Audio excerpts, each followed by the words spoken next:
విమాన ప్రమాదానికి సంబంధించినటువంటి అంశంలో మరి నిన్న ఉదయమే ప్రధాని నరేంద్ర మోడీ గారు ఆ ఘటన స్థలానికి వెళ్ళి పరిశీలించినటువంటి విజువల్స్ కూడా ఫోటో కూడా చూసుకోవచ్చు. వీడని మిస్టరీ విమాన ప్రమాదంపై అంతు చిక్కని కారణాలు, రంగంలోకి ఎన్ఐఏ ఏఐబి వైమానిక రంగ నిపుణులతో ఉన్నత స్థాయి కమిటీ ఏర్పాటు, ఎయిర్ ఇండియా నిర్వహణ లోపాలపై దృష్టి, ఇంజన్ల వైఫల్యం, ఇంధనం కల్తీ జరిగి ఉండవచ్చని పలువురు పైలట్లు సందేహాలు. మొత్తానికైతే మరి ఇంజన్ వైఫల్యం ఉందా లేకపోతే ఇంధనం అంటే మనం దానికి వాడేటువంటి ఇంధనం ఏదైతే ఉంటుందో విమానాలకి వాడేటువంటి ఇంధనం ఏదైతే ఉందో అది కూడా ఏమైనా కల్తీ జరిగి ఉండొచ్చా. ఒక పక్కన టేకప్ అయింది, మంచిగా టేకప్ అయిపోయింది, కానీ మళ్ళీ కాసే కొద్ది క్షణాల్లోనే అది మళ్ళీ కిందికి దిగి పక్కనే ఉన్నటువంటి ఆ మెడికల్ కాలేజ్ ఏదైతే ఉందో ఆ మెడికల్ కాలేజ్ బిల్డింగ్ని ఢీకొని మరి ఏ విధంగా జరిగింది, అంత తక్కువ టైంలో మరి ఎందుకు అంత ఎత్తులోకి ఎగరలేకపోయింది. చాలా తక్కువ అడుగు, దాదాపుగా 450 అడుగుల ఎత్తు ఏమో ఎగిరింది, కానీ ఎగరాల్సినటువంటి ఎత్తు 1000 అడుగులకు పైన 1000 మీటర్ల పైన ఎగరాల్సింది. మరి ఎందుకు అంత తక్కువ ఎత్తులో ఉంది, మరి ఇంధనం ఏమైనా కల్తీ జరిగిందా, మరి ఇంధనంతో పాటు ఇంజన్ల వైఫల్యం ఏమన్నా ఉందా అన్నటువంటి దానిపైన మరి పైలట్లు సైతం కూడా సందేహాలు వ్యక్తం చేస్తూ ఉన్నారు. ఇక హాస్టల్ శిథిలాల కింద బ్లాక్ బాక్స్ను గుర్తించిన ఐటీఎస్ అధికారులు 1000 డిగ్రీల వేడిని తట్టుకొని చెక్కు చెదరని వైనం, దాంతోనే కారణాలు వెలుగులోకి. ఎయిర్ ఇండియాలో బోయింగ్ల కుదింపు, తొలుత సాంకేతిక తనిఖీలకు కేంద్ర ఆదేశం, విమానాలు బయలుదేరడానికి ముందే ఒకసారి క్షుణ్ణంగా పరిశీలించాలని స్పష్టీకరణ. దేశంలో అన్ని విమానయాన సంస్థల్లో 209 బోయింగ్లు, ఎయిర్ ఇండియా వద్దే 135 ఉన్నాయట. సరే, ఏదేమైనప్పటికీ కూడా ముఖ్యంగా బ్లాక్ బాక్స్కి సంబంధించినటువంటి దాంట్లో మరి ప్రమాదం జరిగే కంటే ముందు ఏం జరిగి ఉండొచ్చు అన్నటువంటి అన్ని రికార్డులు ఆ బ్లాక్ బాక్స్లో ఉంటాయట. ఆ బ్లాక్ బాక్స్ కోసం వెతుకులాట ప్రారంభమైంది. సరే, చనిపోయినటువంటి శవాలు కాలి బూడిద కావచ్చేమో, సరే మొత్తానికి అంత పెద్ద ఎత్తున జరిగినటువంటి భీకరమైనటువంటి ఆ ప్రమాదంలో బిల్డింగే మొత్తం అంతా కూడా మంటలు అంటుకొని మరో పక్కన అదంతా కూడా తుక్కుగా అంటే చిల్లా చెదరైపోయింది. విమానమా ఇది ఇంకా చిన్న ఇనుప సామాన్లాగా అయిపోయింది మొత్తం అంతా కూడా. ఏది విమానం ఆ దాడికి, ఆ పేలుడికి ఆ విమానాన్ని గుర్తుపట్టలేనటువంటి స్థితిలోకి వెళ్ళిపోయింది. సో కానీ అలా ఉన్నటువంటి బాడీలన్నీ కూడా చెల్ల చెదరైపోయినాయి. కానీ బ్లాక్ బాక్స్ ఏంటంటే అది ఎంత మంటలోనైనా ఎంత వేడినైనా కానీ తట్టుకునేటువంటి శక్తి ఉంటుంది కాబట్టి ఆ బ్లాక్ బాక్స్ ఎక్కడ ఉండదు అన్నటువంటి దానిపైన వెతుకులాట మొదలైతే మొన్న ప్రమాదం జరిగితే నిన్న సాయంత్రం ఈ బ్లాక్ బాక్స్ దొరికినట్టుగా తెలుస్తూ ఉంది. దీంట్లో ఏమై ఉండొచ్చు, దీంట్లో ఏమి రికార్డు కావచ్చు, ఏము ఈ ప్రమాదానికి ముందు ఏం జరగవచ్చు అన్నటువంటి దానిపైన ఈ బ్లాక్ బాక్స్ని దాంట్లో ఉన్నటువంటి డేటాను కనుక సేకరించినట్టయితే అసలైనటువంటి వాస్తవాలు తెలిసేటువంటి అవకాశం కనబడతా ఉన్నది. ఎంతో ఆనందంగా లండన్కు బయలుదేరిన 241 మంది జీవితాలను కాల్చి బుగ్గి చేసిన ఘోర విమాన ప్రమాదంపై మిస్టరీ మూడి వీడలేదు. ప్రమాద ఘటన జరిగి 2 రోజులు అవుతున్నా దీనికి గల కారణాలు అంతుచిక్కలేదు. సాంకేతిక లోపమా, పక్షులు ఢీకొనడంతో ఇంత ప్రమాదం సంభవించిందా, అసలేం జరిగింది అనే విషయాలపై పౌర విమానయాన శాఖకు స్పష్టత రాలేదు. ఈ క్రమంలో ప్రమాద కారణాలను అన్వేషించేందుకు జాతీయ దర్యాప్తు బృందం ఎన్ఐఏ అధికారులు రంగంలోకి దిగారు.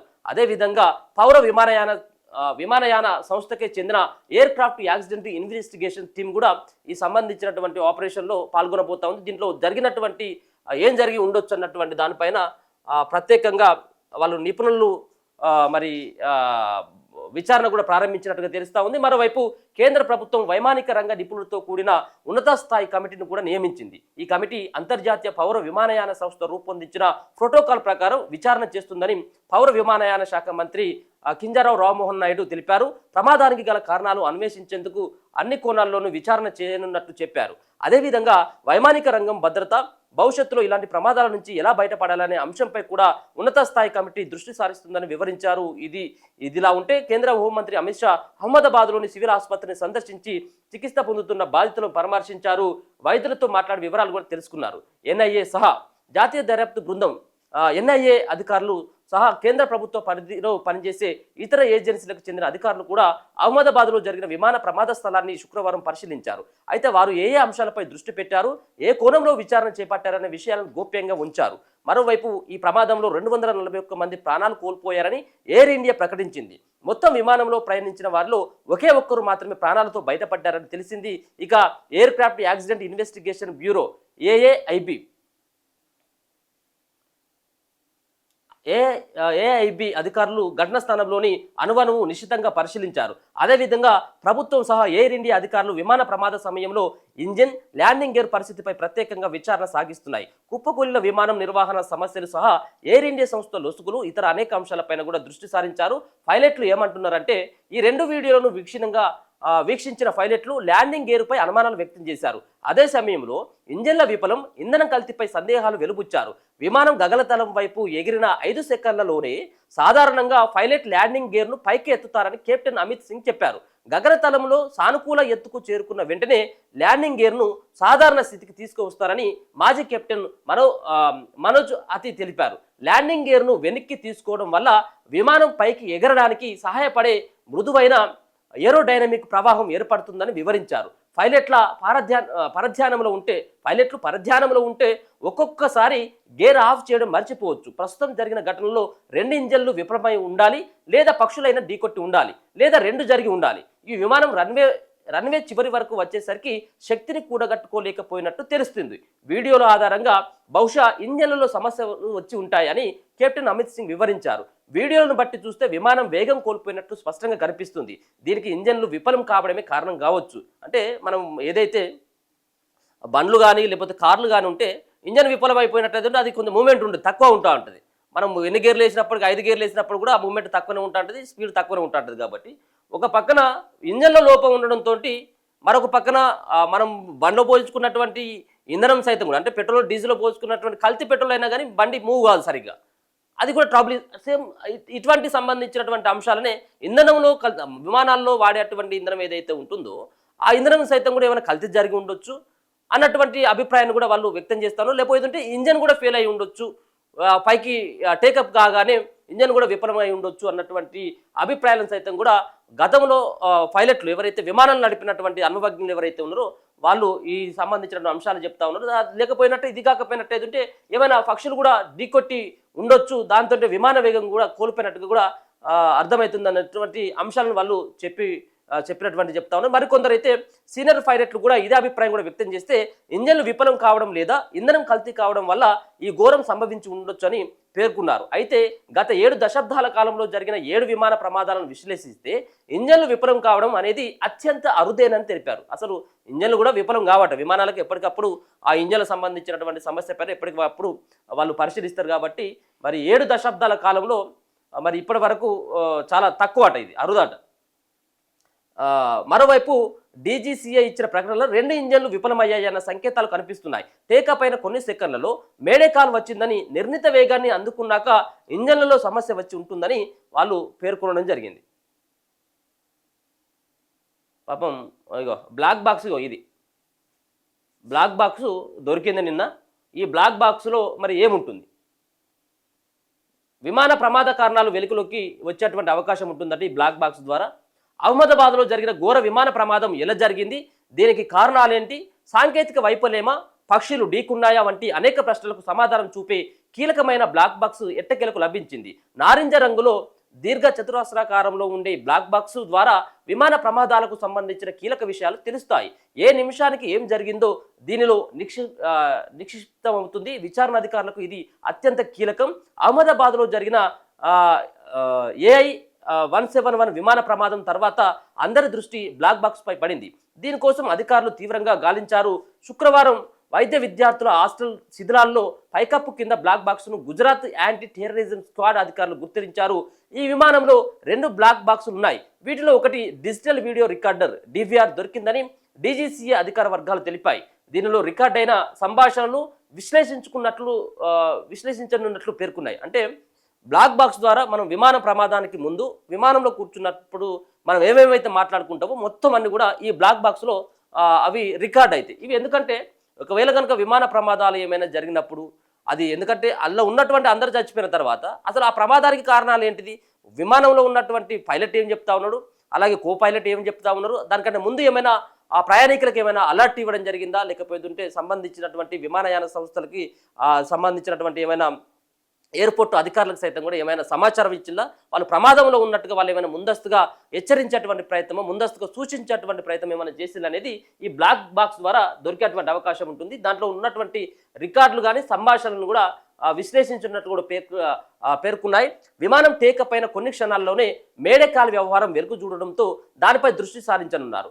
కాగా బ్లాక్ బాక్స్లో క్రాష్ రెసిడెంట్గా పనిచేస్తాయి. తీవ్ర విపత్తులు, అగ్ని ప్రమాదాలు వంటివి సంభవించినప్పుడు వాటిని గుర్తించేందుకు వీలుగా వీటిని రూపొందిస్తారు. ప్రతి కమర్షియల్ విమానంలోనూ 2 చొప్పున వీటిని ఏర్పాట్లు చేస్తారు. ఒకదాన్ని కాక్పిట్ వాయిస్ రికార్డర్ సివిఆర్గా, రెండో దాన్ని ఫ్లైట్ డేటా రికార్డర్గా అంటే ఎఫ్డిఆర్గా పెరుగుంటాయి. భూమిపై, నదులు, సముద్రాల్లో విమాన ప్రమాదాలు సంభవించిన బ్లాక్ బాక్సులు సమాచారాన్ని పదిలంగా ఉంచుతాయి. గత 25 గంటల్లో జరిగిన సంభాషణల సమాచారం వీటిలో నిక్షిప్తం అవుతుంది. ఈ రెండింటిలో డేటాను విశ్లేషించడం ద్వారా ప్రమాదానికి ముందు విమానంలో ఏం జరిగింది, పైలట్లు ఏం మాట్లాడారో, వ్యవస్థలు ఎలా పనిచేశాయో దర్యాప్తు అధికారులు తెలుసుకుంటారు. అహ్మదాబాద్లో విమానం కూలిన ఘటనలో 1000 డిగ్రీల ఉష్ణోగ్రతతో విస్ఫోటనం జరిగింది. అయినా DVRతో కూడిన బ్లాక్ బాక్స్ మాత్రం చెక్కు చెదరలేదు. అంటే 1000 డిగ్రీల ఉష్ణోగ్రతలు అంటే మొత్తం విమానం మొత్తం అంతా కూడా మంటల్లో కాలిపోయినట్టు, కానీ ఆ 1000 డిగ్రీల ఉష్ణోగ్రతలు సైతం కూడా మరి బ్లాక్ బాక్స్ ఇంకా పదిలంగా ఉన్నది. అంటే ఆ బ్లాక్ బాక్స్ని అంత పటిష్టంగా రూపొందిస్తారు. 2 ఉంటాయట. ఆ రెండిట్లో ఏం జరిగింది, అంతకంటే అంటే 25 గంటల పాటు ఆ విమానంలో ఏం జరిగిందన్నటువంటి అన్ని అంశాలు వాళ్ళు మాట్లాడినటువంటి మాటలు దాంట్లో రికార్డ్ అయి ఉంటాయి. కాబట్టి దాని ద్వారా ఇది ఒక క్లారిటీ వచ్చేటువంటి అవకాశం అయితే కనబడతా ఉంది. ఇప్పటికీ అధికారులు ఎక్కడ కూడా క్లారిటీ ఇవ్వట్లేదు. ఈ విమాన ప్రమాదం ఏం జరిగింది, పక్షులు ఢీకున్నాయా, చెట్టును ఢీకున్నదా, ఇంధన లోపమా, లేకపోతే ఇంజన్ లోపమా, పైలట్లు సరిగ్గా పనిచేయలేదా, మరి దీనిపైన ఇంకా తేల్చేసేటువంటి పనిలో ఉన్నారు. ఇక మృతుల బంధువులు మరి వాళ్ళ మృతదేహాల కోసం, అంటే ఇక మృతదేహాలు అన్నీ కాలిపోయి ఉన్నాయి, అది చెల్లా చెదురైపోయి ఉన్నాయి. సరే ఏదేమైనప్పుడు కూడా ఆ DNA ఆ టెస్టులు ఏవైతే ఉంటాయో ఆ టెస్టులు చేసి వీళ్ళకి సంబంధించినటువంటి బంధువుల DNA తోటి కలిపి చూస్తే వాళ్ళకు సంబంధించినటువంటి ఆనవాళ్ళు కనిపిస్తే ఆ బాడీ అని చెప్పేసి అప్పగించేటువంటి ప్రయత్నం చేస్తూ ఉన్నది. కానీ నిజంగా కూడా ఒక ఘోరమైనటువంటి ఒక విమాన ప్రమాదంగా చెప్పుకోవచ్చు. దీంట్లో చాలామంది చనిపోయినటువంటి సంఘటన చూసుకోవచ్చు. ఇక మృతదేహాలను పోస్ట్ మార్టం కోసం తీసుకొచ్చినటువంటి సిబ్బంది ఉంటే అహ్మదాబాద్ ఆసుపత్రి వద్ద మృతుల బంధువులు వాళ్ళు కన్నీటి పర్యంతమంతా ఉన్నారు. ఇక వాళ్ళు ఒక్కొక్కరు సంబంధించినటువంటి విషయానికి వచ్చినట్టయితే ఒక్కొక్కరిది ఒక్కొక్క కన్నీటి గాథ. అహ్మదాబాద్లో గురువారం జరిగిన ఘోర విమాన ప్రమాదం ఎన్నో కుటుంబాలను తీరని విషాదాన్ని మిగిల్చింది. ఈ ప్రమాదంలో మరణించిన ప్రతి ఒక్కరి ప్రయాణం వెనుక ఒక్కో కథ. లండన్లో ఉన్న భార్యను కలిసేందుకు బయలుదేరిన వ్యక్తి ఒకరైతే భార్య అస్థికలను స్వగ్రామంలో నదిలో కలిపి ఆమె ఆఖరి కోరిక తీర్చి లండన్ తిరుగు ప్రయాణమైన భర్త మరొకరు. వివాహ వేడుక కోసం స్వస్థలానికి వచ్చి లండన్ తిరిగి వెళ్తూ ప్రాణాలు కోల్పోయిన 7 నెలల గర్భిణి ఇంకొకరు. ఇలా ఎందరికో ఆఖరికి మజిలీగా మారిన ఈ ప్రయాణం ఎన్నో కుటుంబాలను చిదిమేసింది. ఇగో ఇది విజయ్ రూపాని, మాజీ ముఖ్యమంత్రి గుజరాత్, అంజు ఫ్లైట్ ఎక్కాను రేపటికి చేరుకుంటా అని చెప్పిండు. పాపం ఎందుకంటే ఫ్లైట్ ఎక్కిన తర్వాత ఎక్కేకంటే ముందు మళ్ళీ వాళ్ళకి సంబంధించిన బంధువులతో కానీ కుటుంబ సభ్యులతో కానీ మాట్లాడేటువంటి క్షణాలు ఉంటాయి. కాబట్టి వాళ్ళ ఫ్లైట్ ఎక్కాను అని చెప్పేసి కూడా వాళ్ళ భార్యకు కూడా ఒక మెసేజ్ కూడా చేసిందట. అంజు, నేను ఫ్లైట్ ఎక్కాను, విమానం బయలుదేరబోతుంది, నేను రేపు వస్తాను. ఎయిర్ ఇండియా విమాన ప్రమాదంలో మరణించిన గుజరాత్ మాజీ సీఎం విజయ్ రూపాని తన భార్య అంజలిబెన్తో చివరిగా ఫోన్లో మాట్లాడిన మాటలు ఇవి. ఆ కాసేపటికి ఆయన మరణించారు. లండన్లో ఉంటున్న తమ కుమార్తె ఇంటికి అంజలిబెన్ మే 19న వెళ్ళారు. విజయ్ రూపాని కూడా జూన్ 5న లండన్ వెళ్లేందుకు టికెట్ కూడా బుక్ చేసుకున్నారు. విజయ్ రూపాని ఇక పంజాబ్లోని లుధియానా ఉప ఎన్నికల నేపథ్యంలో ప్రయాణాన్ని రద్దు చేసుకున్నారు. మళ్ళీ జూన్ 10న ప్రయాణానికి టికెట్ బుక్ చేసుకున్న ఆఖరి నిమిషంలో ప్రయాణం వాయిదా చేసుకున్నారు. చివరికి గురువారం విమానం ఎక్కి అంటే 2 సార్లు ప్రయాణం రద్దు అయిపోయింది. అంటే మృత్యువు ఆయనను వెంబడించినట్టుగా మనకు దీన్ని బట్టి చూస్తే అర్థమవుతా ఉన్నది. సో మొత్తానికి గుజరాత్ మాజీ సీఎం విజయ్ రూపాని ఆ ప్రమాదంలో చనిపోయింది. ఇక మరొకరు సంబంధించిన విషయానికి వచ్చినట్టయితే భార్య అస్థికలను నదిలో ఇది సోషల్ మీడియాలో విపరీతంగా కూడా అందరికి కూడా కలిసి వేసేటువంటి ఒక సంఘటనగా సోషల్ మీడియాలో ట్రెండ్ అవుతా ఉన్నది. భార్య చనిపోయింది, 2 పిల్లలు ఉన్నారు. భార్య యొక్క అస్థికలు కలపడానికి వచ్చి ఆమె యొక్క భార్య యొక్క చివరి కోరిక, నా అస్థికలను నేను చనిపోయిన తర్వాత నదిలో కలపమని చెప్పి ఆ అస్థికలని తీసుకొని వచ్చి ఇక్కడ నదిలో కలిపి మళ్ళీ లండన్ బయలుదేరుతున్నటువంటి సందర్భంలో జరిగినటువంటి ప్రమాదంలో మరి ఆయన చనిపోయినటువంటి ఆ సంఘటన చూసుకోవచ్చు. సూరత్కు చెందిన అర్జున్ పటౌలియా తన భార్య 2 కుమార్తెలతో కలిసి 2009 నుంచి లండన్లోనే స్థిరపడ్డారు. అర్జున్ భార్య భారతి బెన్ మే 23న మరణించింది. భారతి అంత్యక్రియలకు అర్జున్ లండన్లోనే పూర్తి చేశారు. అయితే తన అస్థికలను స్వగ్రామంలోని నర్మదా నదిలో కలపాలన్న ఆమె చివరి కోరికను తీర్చేందుకు అర్జున్ సూరత్ వచ్చారు. ఆమె అస్థికలను నదిలో కలిపాడు. తిరిగి లండన్ బయలుదేరి విమాన ప్రమాదంలో మరణించారు. వారి పిల్లలు ఇప్పుడు అనాథలైపోయారు. ఇక తండ్రి అంత్యక్రియలకు వచ్చి గుజరాత్ మహాసన్ జిల్లాలో ఉంగా ప్రాంతానికి చెందిన కేతన్ పటేల్ లండన్లో స్థిరపడ్డారు. ఇటీవల తన తండ్రి మరణించగా అంత్యక్రియల కోసం 15 రోజుల క్రితం స్వగ్రామానికి వచ్చారు. ఆ కార్యక్రమాలు ముగించుకొని తల్లి సవితాబెన్ పటేల్తో కలిసి అహ్మదాబాద్ నుంచి లండన్ బయలుదేరారు. కానీ ఆ విమానం కూలిపోవడంతో తల్లి కొడుకులు ఇద్దరు ఆ మంటల్లో కాలిపోయారు. ఇక పెళ్లి కోసం వచ్చి గర్భస్థ శిశువు సహా దంపతులు మృతి చెందింది. గుజరాత్ దోల్కా జిల్లాలోని కెలియావాస్కా అనే గ్రామానికి చెందిన జినాల్ పటేల్ వైభవ్ పటేల్ది ప్రేమ వివాహం. జినాల్ ప్రస్తుతం 7 నెలల గర్భిణి. తమ కుటుంబ సభ్యుల్లో ఒకరి వివాహ వేడుకల్లో పాల్గొనేందుకు ఈ జంట మే 5న లండన్ నుంచి భారత్లోని స్వగ్రామానికి వచ్చింది. గురువారం ఎయిర్ ఇండియా విమానం తిరుగు ప్రయాణమై వారు ప్రాణాలు కూడా కోల్పోయారు. చూడు, పెళ్ళైన 4 నెలలకే ధనారంలోని ధారవ్ గ్రామానికి చెందినటువంటి సావ్దవ్ చౌదరి దాఫ్బేన్కు 4 నెలల క్రితం వివాహమైంది. అహ్మదాబాద్ నుంచి ఎయిర్ ఇండియా విమానంలో లండన్ బయలుదేరింది. ఈ జంట విమాన ప్రమాదంలో మరి ఈ పెళ్ళైనటువంటి 4 నెలలకి చనిపోయినటువంటి ఈ యొక్క విషాద సంబంధించినటువంటి వార్త కూడా చూసుకోవచ్చు. ఇక భార్యతో కలిసి లండన్ వెళ్తూ గాంధీనగర్కు చెందిన గౌరవ్ బ్రహ్మభట్ గతంలో లండన్లో పనిచేశారు. ఆ సమయంలో పరిచయమైన మహారాష్ట్రకు చెందిన కళ్యాణిని పెళ్లి చేసుకున్నారు. ఢిల్లీలోని ఫార్మా కంపెనీలో ఉన్నత స్థాయి ఉద్యోగం చేస్తున్న గౌరవ్ ఇటీవల ముంబైకి బదిలీ అయ్యారు. కళ్యాణి గుజరాత్లోని గిఫ్ట్ సిటీలో ఒక కంపెనీలో పనిచేస్తున్నారు. తాము తొలిసారిగా కలిసిన లండన్కు చాలా కాలం తర్వాత వెళ్లేందుకు ఎయిర్ ఇండియా విమానం ఎక్కిన గౌరవ్ దంపతులు ప్రమాదంలో మరణించారు. ఇక నిశ్చితార్థం చేసుకొని తిరిగి వెళ్తూ వీళ్ళు చనిపోయారు. అంటే ఎవరిని కదిలించినప్పటికీ కూడా ఇగో కూతురు ఇంటికి పిలిపించిందని ఒక్కొక్కరిది చూస్తూ ఉంటే నిజంగా కూడా కళ్ళు లాగట్లేదు. దాదాపుగా 250 మందికి పైగా చనిపోయినటువంటి సంఘటనలు ఒక్కొక్కరిది ఒక్కొక్క విషయాలు కాదా. మరిది పెళ్లికి వచ్చి వడదోరకు చెందినటువంటి సాదికా బాను తన భర్త కుమార్తె ఫాతిమాతో కలిసి కొంతకాలంగా లండన్లో నివాసం ఉంటుంది. మే 16న జరిగిన తన మరిది వివాహం కోసం కూతురు ఫాతిమాను తీసుకొని సాదిక ఇటీవల వడదోరకు వచ్చింది. వేడుకల తర్వాత లండన్కు తిరిగి ప్రయాణమైన సాదిక ఫాతిమాకు కుటుంబ సభ్యులు విమానాశ్రయానికి వచ్చి సాగనంపారు. కానీ వారి అదే చివరి చూపు అయిపోయింది. చిన్నపిల్లలు, ముసలి వాళ్ళు, కొత్తగా పెళ్ళైనటువంటి వాళ్ళు, ఒకరేమో అస్థికలు కలపడానికి వచ్చి చనిపోయినటువంటి వాళ్ళు, ఒకరేమో నాన్నకు సంబంధించినటువంటి దహన సంస్కారాలకు సంబంధించినటువంటి దాంట్లో పాల్గొనడానికి వచ్చినటువంటి వాళ్ళు, ఒక్కొక్కరిది ఒక్కొక్క విషాద గాథ. చాలామంది అయితే దీంట్లో చనిపోయినటువంటి సంఘటన అయితే మనం చూస్తా ఉన్నాం. ఇక మరొక పక్కన నిన్న ప్రధాని నరేంద్ర మోడీ మాట్లాడడం జరిగింది. ఈ సంబంధించినటువంటి ఈ పెద్ద ప్రమాదంలో, విమాన ప్రమాదంలో బయటపడ్డటువంటి రమేష్ తోటి ప్రధాని నరేంద్ర మోడీ గారు అయితే మాట్లాడడం జరిగింది. అయితే ఒక పక్కన ఇది ఒక మిస్టరీగానే చూసుకోవచ్చు. ఎందుకంటే ఆ పక్కన పెట్టి ఎమర్జెన్సీ డోర్ ఉంది, అది మళ్ళీ కూలిపోతుందని చెప్పేసి తెలవడంతో రమేష్ ఆ ఎమర్జెన్సీ కిటికీ నుంచి దూకేసిండు అనేది చెప్పేసి వార్తలు వచ్చినాయి. కానీ రమేష్ ఏమని చెప్తా ఉన్నాడు, అసలు నేను ఎట్లా బయటపడో నాకే తెలియదు, పక్కన పెట్టి ఎమర్జెన్సీ విండో ఉందన్నటువంటి విషయం కూడా నాకు తెలియదు. కానీ ఈ ప్రమాదం జరిగినప్పుడు ఆటోమేటిక్గా నేను దాంట్లోకి వెళ్ళి ఊడి బయటపడ్డా అన్నటువంటి అంశాన్ని చెప్తా ఉన్నాడు. మరి అది నిజంగా కూడా ఒక మిరాకిలే. దీంట్లో ఒకరు బయటపడితే అదే ఈ రమేష్ మరి ఎలా బయటపడ్డాడో అర్థం కాదు. ఎలా బతికానో నాకే అర్థం కావట్లేదు. విమానం కూలగానే నేను చనిపోయాను అనుకున్నా. విమాన ప్రమాదంలో బతికి బయటపడ్డ రమేష్ వ్యాఖ్యలు. రమేష్ను పరామర్శించిన ప్రధాని మోదీ. అహ్మదాబాద్లో జరిగిన ఘోర విమాన ప్రమాదం నుంచి ప్రాణాలతో బయటపడిన ఏకైక ప్రయాణికుడు విశ్వాస్ కుమార్ రమేష్. తాను బతకడం నిజంగా అద్భుతమేనని రమేష్ చెప్పారు. ప్రస్తుతం అహ్మదాబాద్లోని ఆసుపత్రిలో చికిత్స పొందుతున్న ఆయన శుక్రవారం డీడీ న్యూస్తో ప్రమాద ఘటన గురించి వివరించారు. విమానం కూలగానే తాను కూర్చున్న సీటు ఊడిపోయిందని, అందువల్లే తాను బతికి బయటపడ్డానని చెప్పారు. విమానంలో ఎడమ వైపు ఉన్న తన 11A సీటు అత్యవసర ద్వారానికి సమీపంలో ఉందన్నారు. అంతా నా కళ్ళ ముందే జరిగింది. ఎలా బతికానో నాకే అర్థం కావట్లేదు. విమానం కింద పడగానే నేను చనిపోయాను అనుకున్నా. కళ్ళు తెరిచి చూసేసరికి శిథిలాల్లో ఉన్నా. విమానం కూలిన తర్వాత నేను కూర్చున్న భవనం గ్రౌండ్ ఫ్లోర్లో పడింది.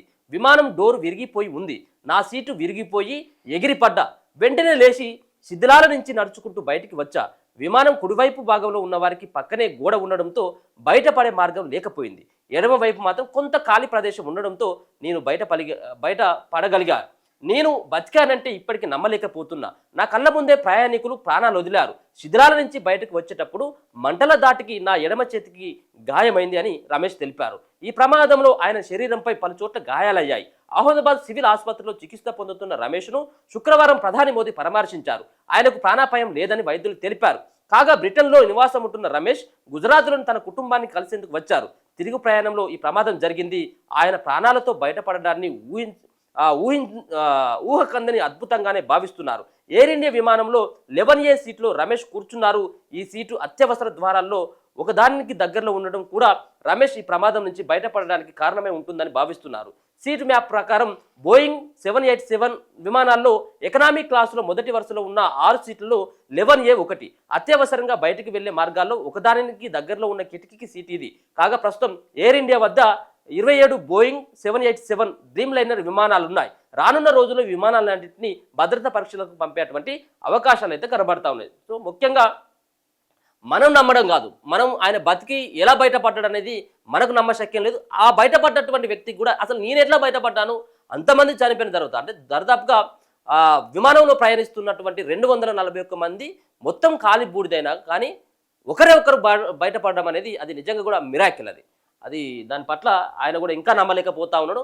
మొత్తానికైతే ఎమర్జెన్సీ సీట్ ఏదైతే ఉందో ఆ విండో ఏదైతే ఉందో ఎమర్జెన్సీ విండో పక్కన ఆయన ఉండడం ఒకటేసారి అది ఏదైతే ఆ బిల్డింగ్ని ఢీకొనడంతో ఆ ఉన్నటువంటి సీటు లేచి ఆ ఎమర్జెన్సీ విండోకి తాకి ఆయనే బయటపడ్డట్టుగా అయితే అర్థమవుతా ఉన్నది. దీన్ని బట్టి చూసినట్టయితే దాంట్లో నిన్న ప్రధాని మోడీ గారు అక్కడికి వెళ్ళి ఈ సంబంధించినటువంటి అంశం పట్ల ఏం జరిగిందన్నటువంటి దానిపైన రమేష్ను వివరాలు అడిగేటువంటి ప్రయత్నం చేస్తే ఆయన చెప్పినటువంటి అంశం కూడా నేను కూడా బతుకుతాను అని చెప్పేసి అనుకోలేదు, విమానం కూలిపోయేటప్పుడు నా కళ్ళ ముందే జరిగినటువంటి ప్రమాదం ఇక కూలిపోతుందని చెప్పేసి నేను కూడా అనుకున్నాను. ఇక నేను చనిపోవడమే ఇక శరణ్యం అనుకున్నాను, నేను అందరూ కూడా చనిపోతున్నామని చెప్పేసి అనుకున్నా. కానీ నేను ఎలా బయటపడ్డానో నేను కూడా ఇప్పటికీ నమ్మలేకపోతున్నటువంటి అంశాన్ని వాళ్ళు చెప్తారు. ఇది ప్రమాదాలకు సంబంధించినటువంటి అంశం, ఇంకా వీడనటువంటి మిస్టరీ.